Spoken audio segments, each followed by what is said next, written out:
Right now, we're going to focus on helping you identify key individuals or companies that are traditionally the ones that learn first of a local couples engagement. We're going to give you some very simple marketing intelligence strategies that will allow you to target couples weeks, if not months, before your competition even knows they're engaged. I recently read an article in a national wedding publication that reported that immediately after becoming engaged, the first call a bride makes is either to her mother or a member of her family. But the next call is to her local church or synagogue. Why is that? Well, it's to check availability around the tentative dates the couple is hoping to get married on. You see, this year, as always, the largest block of weddings will take place springtime, early summer, and the fall. What motivates that early call to the church or synagogue is because these places have only a limited number of dates and desirable times to offer an engaged couple. In fact, it's often a mad scramble right after the Christmas and New Year's holidays to lock in that perfect date and time. That's why I strongly recommend that you begin building relationships with your local clergy and the managers of non-religious wedding venues. They can be an invaluable source of leads on which couples in your market have just become engaged. Now let's focus for the short time being on forming partnerships with local clergy and their staff. Now the two most common scenarios couples are going to encounter are, one, a large church or synagogue that has in place a full-time wedding coordinator. These individuals frequently manage all the details of the multitude of weddings that are going to occur throughout the year. The coordinator is frequently a volunteer, one who is usually drastically underpaid and overworked. The second scenario is smaller to mid-sized churches. That's where the pastor, the rabbi, or a member of the clergy oversees the management of all the weddings. The single most important piece of advice I can provide you regarding working and partnering with local clergy is to understand how important it is to build a strong, trusting relationship. It's more important when it comes to clergy to be perceived as a partner versus a supplier.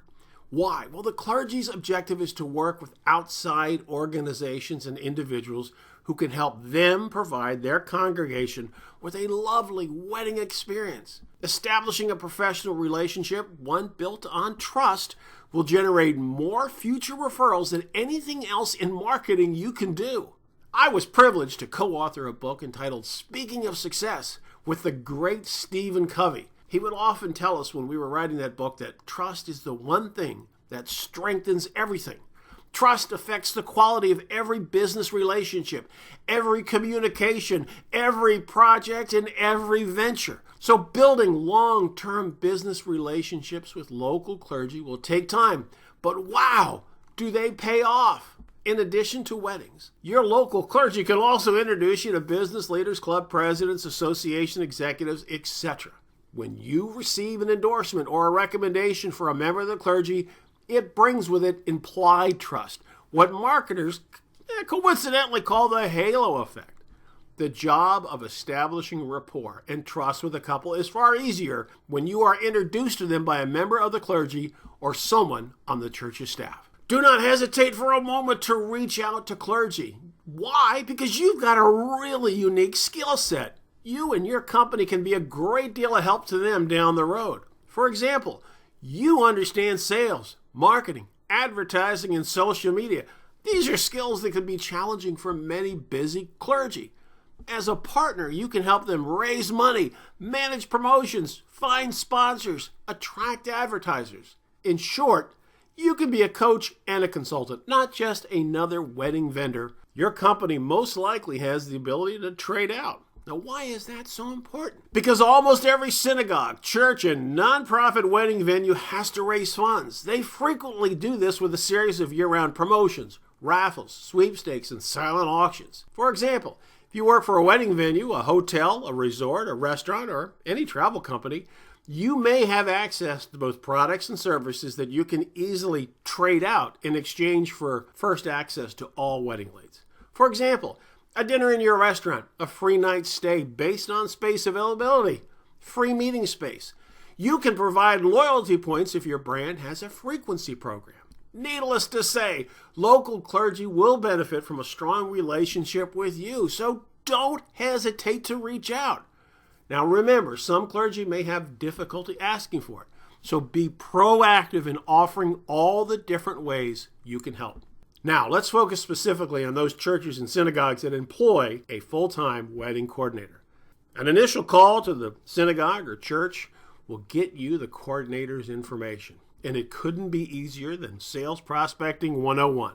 I recommend that during your first conversation with this coordinator to determine if that person is very active in other projects at the church or synagogue.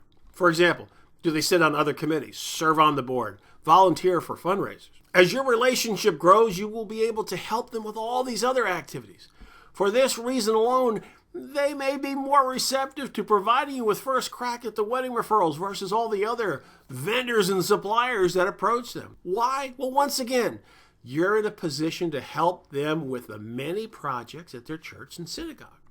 Trade outs can be one of the most powerful tools at your disposal. But remember, always diplomatically tie your help to the number of leads that are provided and booked. If the wedding coordinator is paid, it is highly likely that their salary may be modest, to say the least. At some point, you may wish to diplomatically introduce a financial incentive. As a volunteer, they may also be involved in other organizations outside of the church or synagogue. You could also offer to be of service to help them with those interests. Frequently, wedding coordinators are very busy, especially in the spring, early summer, and fall. So position yourself as a partner, a person who can easily help make their life easier. Never fear, they will understand that you are a business person, that your help and support is dependent on them supplying you with referrals. By the way, these long-term relationships just may serve you for your entire career. Why? Because marketing to churches, clergy, and their employees is about playing the long game, but one that can be lucrative and personally satisfying. 2 decades ago, as a young sales rep, I provided a member of the clergy with a 3-night hotel stay for a fundraiser. 21 years later, he is still sending me leads on a regular basis. The ROI on that trade-out was about 10,000 to 1. Let's switch our focus to smaller churches where the pastor or another member of the clergy is involved in managing weddings.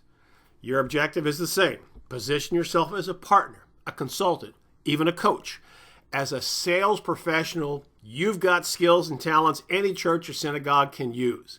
Your ability to trade out food and beverage, sleeping rooms, travel, function space, that's going to serve you. All a member of the clergy has to do is provide you with a series of wedding leads, referrals, or recommendations at book, and they can take advantage of your remarkable skill set.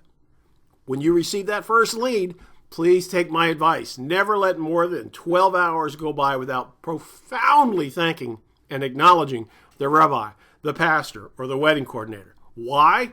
Behavior that is rewarded is behavior that is repeated. I used to work at a full-service hotel that hosted a scheduled weekly reception for all of our guests. The property was less than a mile from a large Army base. Now, this base had an historic interdenominational chapel, and every weekend, this chapel hosted several weddings. I made a deal with the civilian wedding coordinator. Every single week that our hotel received a minimum of 20 room nights or a minimum amount of food and beverage as a result of one of their weddings, the base commander could invite and host his entire staff of 12 senior officers at our reception. The commanding officer thought this was a great idea and quietly persuaded his men and the civilian coordinator to refer as much business to our hotel as possible. By the way, due to the rapidly aging of the World War II generation and Korean veterans, we actually ended up booking more full-time, full-rated business from funerals versus weddings. Now, all we had to do was host a small group of the commander's operational staff. All wonderful men and women who we would have gladly invited anyway. Trade-out is a remarkable negotiation tool.